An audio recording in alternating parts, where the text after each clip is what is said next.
नमस्कार दोस्तों। आज हमारी द रियल हिंदुस्तान की टीम भदोही जनपद के बैरा खास में पहुंच चुकी है। बैरा खास नाम जाना सुना है और आप नाम भी सुने होंगे बैरा खास का। वही बैरा खास जहां से भदोही के लाल 23 वर्षीय शहीद सुलभ उपाध्याय का घर है, उनकी जन्मभूमि है। 23 वर्ष कितना उम्र होता है आपको पता ही है, लेकिन इस उम्र में उन्होंने अपना जीवन मातृ सेवा के लिए न्यौछावर कर दिया, इस देश के लिए न्यौछावर कर दिया, हम सब के लिए न्यौछावर कर दिया। लेकिन हम लोगों ने उन्हें दिया क्या? सिवाय श्रद्धांजलि के हमने कुछ नहीं दिया। 4 फूल अर्पित करके अपनी जिम्मेदारियों से भागने वाले हम सब कायर नहीं तो क्या। आज बैरा खास में शहीद सुलभ उपाध्याय जी के पिताजी श्री अशोक उपाध्याय जी हमारे साथ हैं और इनसे हम बात करेंगे कि शहीद सुलभ उपाध्याय जी कितनी उम्र में सेना में ज्वाइन हुए, कितना दिन सर्विस किए और हम सबको छोड़ करके मातृभूमि की सेवा करते हुए शहीद हो गए। उनके नाम पे स्मारक भी बना। सभी मुद्दे पे चर्चा करेंगे। तो सबसे पहले हमारी दर्शकों की ओर से, हमारी टीम की ओर से आपको बहुत बहुत प्रणाम है। हाँ, बोलिए। अच्छा ठीक है, बोलिए। कब हमारी टीम की ओर से, हमारे दर्शकों की ओर से आपको सबसे पहले तो प्रणाम है और स्वागत है आपका। हम शहीद सुलभ उपाध्याय के पिता अशोक उपाध्याय हैं, जो 2013 में सर्विस में गए थे। 2013 में वो नौकरी पर गए थे सर्विस में, और 15 मई 2017 को उनका शहीद हो गए वो। तो क्या ऐसा मुख्यमंत्री की तरफ से कई घोषणाएं हुई कि उनके लिए स्मारक बनाया जाएगा और कुछ हुआ? हाँ, ज्ञानपुर हॉस्टल चौराहे का नाम शहीद सुलभ उपाध्याय के नाम से घोषणा हुआ और स्मारक बनाने के लिए भदोही में माननीय मुख्यमंत्री जी घोषणा किए थे। घोषणा के बाद 19,38,000 रुपया भी शासन से आया। स्मारक भी बना। स्मारक बनने के बाद विधायक भास्कर दीनानाथ भास्कर द्वारा उद्घाटन भी हुआ। उद्घाटन के बाद 1 हफ्ते के अंदर शहीद स्मारक को जो बना था उसको टूट गया, किसी वाहन से टक्कर से टूट गया, जो कि उसमें धांधली के रूप में बनाया गया, मानक के रूप से नहीं बनाया गया था। उसमें मानक के रूप से बनाया गया होता तो नहीं टूटता, केवल 4 खम्भियाँ बना करके और स्मारक बना दिए, कोई धक्का दे दिया, टूट गया। हम जिलाधिकारी से गए, प्रार्थना पत्र दिए और जिलाधिकारी आर्या खौरी जी हमसे कही कि ठीक है। सरकारी व्यवस्था का लचर अगर आप देखें, लचर व्यवस्था तो है ही। 15 मई 2017 को शहीद सुलभ उपाध्याय शहीद होते हैं देश के लिए। इसके 1 साल बाद 3 जून 2018 को मुख्यमंत्री श्री योगी आदित्यनाथ ने 19,38,000 रुपये आवंटित करते हैं। उसके 1 साल बाद ज्ञानपुर में हॉस्टल चौराहा है, उसे पहले पटेल चौराहा के नाम से भी जाना जाता है। वहाँ पर उन्होंने आदेश करा कि इस चौराहा का नाम सुलभ चौराहा होगा और यहाँ पे एक स्मारक भी बनाया जाएगा शहीद के नाम पे। उनके याद में एक स्मारक भी बनाया जाएगा और 19,38,000 रुपये आवंटित भी कर दिए गए। 1 साल बाद पैसा आता है और ठीक 1 साल बाद वो बनना भी शुरू होता है। मतलब 18 में ऐलान होता है, 19 में पैसा आता है, 20 में बनता है और औराई विधानसभा के मुखिया श्री दीनानाथ भास्कर जी ने इसका लोकार्पण किया, जनता को समर्पित किया। इस जनता को समर्पित किया कि आप शहीद को याद करिए और प्रेरणा लीजिए, अपने समाज के लिए, अपने देश के लिए समर्पित होइए। लेकिन 22 अप्रैल को अज्ञात वाहन के टक्कर से 4 खंभे बना शहीद सुलभ उपाध्याय का स्मारक जर्जर हो गया। डीएम के आदेशानुसार उसे 1 महीने बाद उठा के ले गया। शहीद परिवार का डीएम से अनुरोध हो रहा बार बार कि इसे पुनर्निर्माण कराया जाए। डीएम साहिबा ने बार बार आश्वासन भी दिया कि इसे जल्द ही बनाया जाएगा।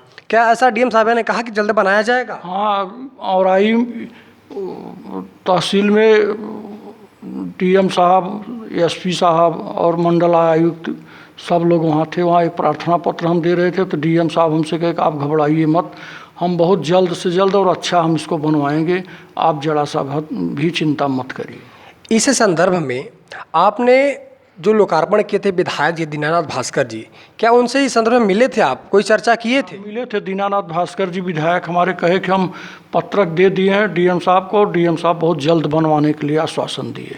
विधायक जी ने कह दिया कि हमने भी पत्रक डीएम साहिबा को दे दिया है और डीएम साहिबा जल्द ही आदेश पारित करेंगी और फिर से पुनर्निर्माण करा दिया जाएगा।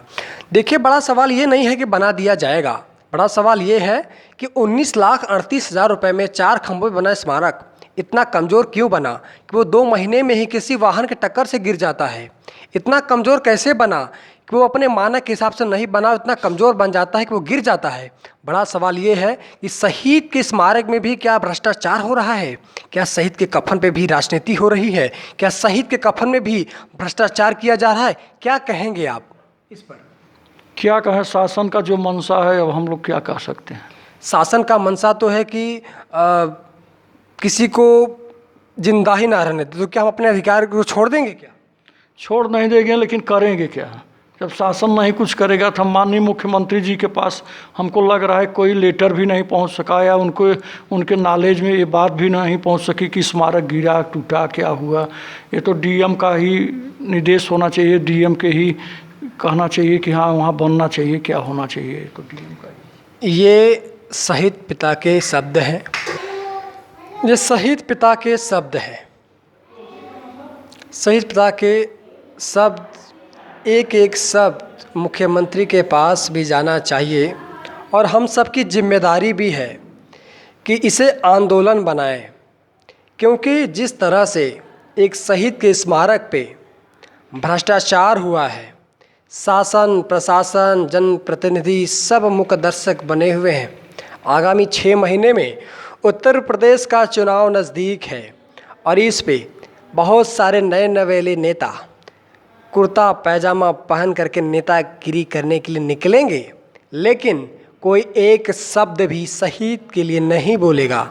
अब बोलेगा भी क्यों? क्योंकि उसे टीआरपी नहीं मिलेगी। यहाँ के मीडिया बंधुओं से भी कहेंगे कि इसको कवरेज क्यों नहीं दे रहे हैं।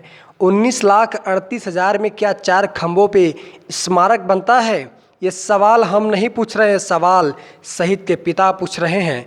ये सवाल उन तमाम जनता पूछ रही है जो शहीद के प्रति, देश के प्रति, मातृभूमि के प्रति कृतज्ञ है, समर्पित है। मेरा सवाल ही करना नहीं है, मैं जिम्मेदारी भी लेता हूँ कि मैं इस वीडियो को ज़्यादा से ज़्यादा लोगों तक पहुँचाऊँगा। और मेरी ही जिम्मेदारी क्यों, क्या आपकी जिम्मेदारी नहीं है? तो बाबूजी ये भी बताइए कि मुख्यमंत्री जी से मिलने की आपकी इच्छा है, मतलब इस पे स्मारक को पुनर्निर्माण कराने की इच्छा है? हाँ, मुख्यमंत्री से मिलने की इच्छा है। कोरोना काल की वजह से नहीं गए, अब हम मिल जाएंगे, उनसे मिलेंगे और मिल करके निवेदन करेंगे कि आपकी घोषणा का उल्लंघन हो रहा है और एक शहीद का सम्मान नहीं रह जा रहा है। अच्छा ये बताइए, इतने विधायक होने के बावजूद, जिला अधिकारी होने के बावजूद आपको मुख्यमंत्री जी के पास जाने की ऐसी क्या आवश्यकता है? यहाँ पे इतने प्रतिनिधि हैं जो कि भाषणबाजी करने लगते हैं तो लगता है कि बस सच्चे देशभक्त यही हैं। क्या एक देशभक्त के लिए वो इस काम को पूरा नहीं करवा देते हैं? आपको मुख्यमंत्री के पास जाना पड़ेगा? क्या करें, विधायक सांसद हमारे यहाँ कभी आते ही नहीं, और आते हैं तो इस मुद्दे पर कहते हैं कि हाँ हाँ बन जाएगा, हो जाएगा। तो हमको जाना पड़ेगा, मजबूरी है हमारा, जाना पड़ेगा, कहना पड़ेगा मुख्यमंत्री जी से। अब शहीद परिवार की भी मजबूरी है। अगर शहीद का परिवार की मजबूरी है तो आम परिवार, आम आदमी की क्या मजबूरी होती होगी? सच्चाई तो यही है कि बीजेपी सरकार उत्तर प्रदेश में है और भदोही जनपद में भदोही के सांसद भी बीजेपी के हैं, भदोही के विधायक बीजेपी के हैं, औराई के विधायक बीजेपी के हैं और जिला पंचायत अध्यक्ष भी भारतीय जनता पार्टी के हैं। लेकिन किसी ने यह नहीं कहा आज तक कि हम इसे जल्द से जल्द बनवा देंगे, बस हो जाएगा, हो जाएगा, मतलब टाल मटोल की प्रक्रिया को आगे बढ़ा रहे हैं अपनी परंपरा को, क्योंकि नेतागिरी में एक परंपरा होती है टाल मटोल की, और उस परंपरा को बखूबी निभा रहे हैं, जनता को बरगला करके अपने काम को सीधा करना, बस इनकी यही राजनीति है। 6 महीने में चुनाव है, नेतागिरी अपने चरम पे अब आने वाली है। लोग अब रैलियां निकालेंगे, जिंदाबाद के नारे देंगे, भारत माता की जय बोलेंगे, लेकिन जब शहीद की बात आएगी तो लोग उस पर चुप्पी साध लेंगे। बाबूजी, लगभग 3-4 महीना स्मारक को टूटे हो गया है। 4 महीना। तो 4 महीने में अभी तक किसी प्रतिनिधि का आपके पास फ़ोन आया हो या कोई प्रतिनिधि आपसे ये कहा हो कि आ करके कि बाबूजी आप चिंता मत करिए, सुलभ उपाध्याय आपके ही नहीं अब तो पूरे देश के हैं, पूरे जनपद के हैं, कोई आश्वासन किसी प्रतिनिधि ने दिया? नहीं, कोई प्रतिनिधि नहीं दिया। केवल दीनानाथ भास्कर ही एक ऐसे विधायक थे जो कह रहे थे कि हम डीएम से बात किए हैं, बहुत जल्द बनेगा, लेकिन इसके बाद कुछ नहीं। हमारे यहाँ एक कह दिए को तो शासन में कुछ अड़चने आ गई हैं, इसलिए काम रुका है। अब 6 महीने में चुनाव है, तो आपको क्या लगता है कि इस चुनाव के दरमियान ही यह स्मारक पुनर्निर्माण हो जाएगा? अरे हम तो चाह रहे हैं कि कितना जल्दी हो जाए, शहीद का सम्मान रहे, परिवार का सम्मान रहे, समाज कम से कम जाने के एक शहीद परिवार एक शहीद होने के बाद उनका नाम कहीं एक चौराहे पर होगा। शहीद किसी एक का नहीं होता है, जब वो वर्दी पहनता है तो वो देश की वर्दी पहनता है, वो जब रक्षा करता है तो अपने परिवार की नहीं पूरे देश की रक्षा करता है, क्योंकि एक सैनिक ऐसा सच्चा भक्त है जो ना तो जाति दिखता है, ना धर्म दिखता है, ना मजहब दिखता है, ना संप्रदाय दिखता है, ना लिंग दिखता है, ना भेद दिखता है, सिर्फ और सिर्फ उसकी एक ही धर्म है, देशभक्ति। और राष्ट्र धर्म को निभाते निभाते अपने आप को अंतिम में शहीद हो जाता है, अपने आप को न्यौछावर कर देता है। लेकिन जब सम्मान की बात आती है तो हम और आप शांत हो जाते हैं, हम और आप चुप हो जाते हैं। ऐसी चुप्पी क्यों? जब 15 अगस्त, अभी पिछले 15 अगस्त को बहुत से नेता, बहुत से अभिनेता, बहुत आम आदमी, टीचर, शिक्षक, हर वर्ग के लोगों ने झंडा फहराया होगा, मातृभूमि की रक्षा के लिए कस्में खाई होगी, सैनिक की रक्षा के लिए भी कस्में खाई होगी, लेकिन भदोही में ऐसी ऐसी घटनाएं हो जाती हैं कि यहाँ के जनप्रतिनिधि बस शांत होकर बैठ जाते हैं।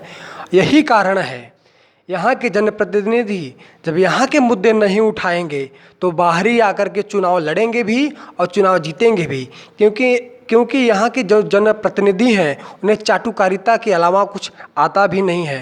जब अपने क्षेत्र के मुद्दों को नहीं उठाएंगे तो उन्हें वोट कौन देगा और क्यों देगा? क्यों बाबू? वोट कौन देगा भाई? अगर हम विधायक सांसद कभी आज तक ये मुद्दा उठाए ही नहीं कि हम माननीय मुख्यमंत्री जी के पास लेटर भेजेंगे, अपने लेटर पैड पर लिख करके भेजेंगे कि वहाँ बनना चाहिए स्मारक, लेकिन कुछ नहीं किए तो हम लोग क्या करें? हम लोग तो एक सेवक के रूप में पड़े ही हैं। अभी वर्तमान में भदोही जनपद में श्रीमती आरिका अखौरी जी डीएम साहिबा हैं, कलेक्टर हैं यहाँ की, कितनी बार मिले होंगे उनसे इस संदर्भ में? हम कम से कम उनसे 4-5 बार तो मिल चुके हैं। जब आश्वासन नहीं मिला तब जाना बंद कर दिए। एक दिन सोच रहे थे फिर जाएं मिलने के लिए, लेकिन मन में हुआ कि क्या जाएं, जब वो कोई निर्णय नहीं ले रही हैं, बस हटवाने का निर्णय लिए, वहाँ से हटवा दिए सब जितना था। इसके बाद 4-5 बार मिले हैं और आश्वासन बस यही मिला कि बस करवा देंगे, और अगर करवाएं तो इतना ही करवा दिए कि उनको जो शहीद का स्मारक का जो एक तरह से मलबा था उसको उठाकर हटवा दी, इतना ही करवाया है।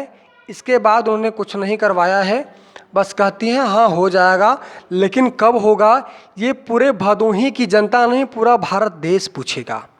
और अगर आप भदोही से हैं, इस वीडियो को देख रहे हैं, तो आपकी जिम्मेदारी है कि आप इस आंदोलन के हिस्सा बने, इस वीडियो को शेयर करें और मुख्यमंत्री पोर्टल तक इस वीडियो को पहुंचाएं और निवेदन करें, उस मुद्दे को इतना ट्रेंड करवाएं, ट्विटर पे ट्रेंड करवाएं कि जल्द से जल्द शहीद सुलभ उपाध्याय जी का स्मारक पुनर्निर्माण हो, उन्हें पुनः वह सम्मान मिले। क्योंकि जिस उम्र में हम बैट बल्ला खेलते हैं, जिस उम्र में हम पबजी खेलते हैं, जिस उम्र में हम आम में बगीचे में आम तोड़ते हैं, उस उम्र में शहीद सुलभ उपाध्याय अपने आप को देश के लिए समर्पित कर दिया, लेकिन हम और आप अपनी जिम्मेदारियों से भागने के बजाय कुछ नहीं कर रहे हैं। तो दोस्तों, मैंने तो अपना काम कर दिया है, लेकिन आगे आपको क्या करना है, आपकी जिम्मेदारी है। वीडियो को शेयर करना है, और अगर भदोही के हैं तो आपकी भी नैतिक जिम्मेदारी है, क्योंकि ये हमारी बात नहीं, भदोही के लाल की बात है। बहुत बहुत धन्यवाद। जय हिंद।